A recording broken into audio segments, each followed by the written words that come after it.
ये जिस polling station पे आप लोग हैं ये बेसिकली धमधा विधानसभा क्षेत्र के अंतर्गत आता है, परंतु थाना इसका लोकल जो है मरंगा है, जो कि सदर अनुमंडल में पड़ता है। तो मॉर्निंग में सडनली वोटर्स के टर्नआउट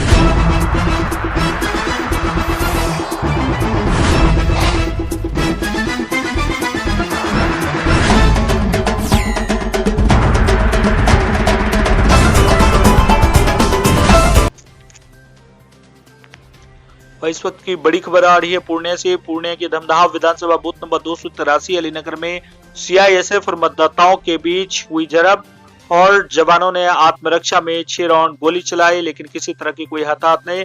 इस क्रम में 1 घंटे तक मतदान जरूर बाधित रहा। बाद में स्थिति समान हुई और घटनास्थल पर एसपी विशाल शर्मा पहुंचकर जायजा लिया और बताया कि 6 राउंड फायरिंग हुई, लेकिन किसी भी तरह की कोई हताहत की सूचना नहीं है।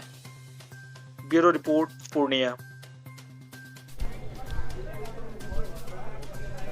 ये जिस पोलिंग स्टेशन पे आप लोग हैं ये बेसिकली धमधा विधानसभा क्षेत्र के अंतर्गत आता है, परंतु थाना इसका लोकल जो है मरंगा है, जो कि सदर अनुमंडल में पड़ता है। तो मॉर्निंग में सडनली वोटर्स के टर्नआउट में भी काफ़ी ज़्यादा वोटर्स एक साथ आ गए थे। तो उसी को क्यू मैनेजमेंट को लेकर के जो हमारी सीआईएसएफ पर्सनल जो यहाँ पर डिप्लॉयड थे, तो क्यू मैनेजमेंट का प्रयास कर रहे थे। उसी में कुछ लोगों से उनकी बहस हुई। बहस के क्रम में ही कुछ लोगों ने जो हमारी सिक्योरिटी फोर्सेस थी उन पर अटैक कर दिया, जिसमें उनके कपड़े फट गए और हल्की खरोच और इंजरीज वगैरह आई। तो उसमें जब भीड़ उग्र होने लगी तो उन्होंने सेल्फ डिफेंस में भीड़ को कंट्रोल करने के लिए जो है हवाई फायरिंग किए थे।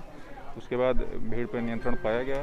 उसी बीच में फिर जो हमारी सीनियर ऑफिसर्स पुलिस की साइड से भी और सीआईएसएफ की भी सीनियर ऑफिसर्स आ गए, तो उसके बाद तुरंत ही सिचुएशन को कंट्रोल कर लिया गया। टोटल इससे जो है लगभग आधे घंटे तक वोटिंग इफेक्टेड रही थी, परंतु जैसा कि आप देख सकते हैं अब पीसफुली वोटिंग चल भी रहा है और उसके बाद से तुरंत ही सिचुएशन पे काबू पा लिया गया था और उसके बाद से कोई किसी प्रकार की समस्या नहीं, कोई किसी को गोली नहीं लगी। जैसे मैंने बताया कि डिफेंस में हवा में फायरिंग करने की नौबत आई थी। सर 1.5 घंटे से पोलिंग मतदान बाधित है? 1.5 घंटे से? नहीं, 1.5 घंटे से नहीं, आधे घंटे का वो ड्यूरेशन था। अभी भी देखिए पोलिंग हो रही है। 1.5 घंटे से पोलिंग अभी भी खराब है। मशीन ख़राब होना देखिए एक दूसरी चीज़ है। वो तो सुबह से जिन पोलिंग स्टेशन में मशीन ख़राब होने की बात आ रही है, थोड़ा पहलू है। हाँ, उसके कारण से आधे घंटे के लिए बाधित थी। सिचुएशन तुरंत कंटेन कर ली गई थी। उसके बाद से स्थिति पूरी तरीके से नियंत्रित है और वोटिंग भी शांतिपूर्ण तरीके से चल रही है। खराब मामले में कोई गिरफ्तारी नहीं हुई? हाँ, 4 लोग को यहाँ पे फोर्सेस के द्वारा दिया गया है, तो उनको हम लोग थाने पे लेकर के गए हैं, जिनका देखा जा रहा है कि वो उनके द्वारा जो घटना कारित की गई थी उसके संदर्भ में 4 लोगों को हम लोग थाने पे लेके गए। और जिले से सर कहीं किसी तरह की कोई नहीं, कहीं और किसी प्रकार का कोई ऐसा नहीं। अब उसके बाद जो है सभी सीनियर जो ऑफिसर्स हैं सीआईएसएफ के और अन्य पैरामिलिट्री फोर्सेस के, उनसे भी हम लोग की बात हुई है। तो सबसे हम लोग ने यही रिक्वेस्ट किया है कि जो क्यू मैनेजमेंट है उसमें लोकल पुलिस और होमगार्ड को इन्वॉल्व होने दें, क्योंकि उसी में क्यू मैनेजमेंट के चलते ये इशू डेवलप हुआ। तो क्यू मैनेजमेंट में जो है हमारी लोकल पुलिस और होमगार्ड्स इन्वॉल्व रहेंगे, ताकि इस प्रकार के इशू कहीं और क्रॉप अप नहीं। चले गए, चले जाने के बाद में है कि लोग हल्का मारा डर दिखाने के लिए, लेकिन फिर भी वो समझ में नहीं पाया। फिर उसके ऊपर में जो और 2-3 आदमी को मारा।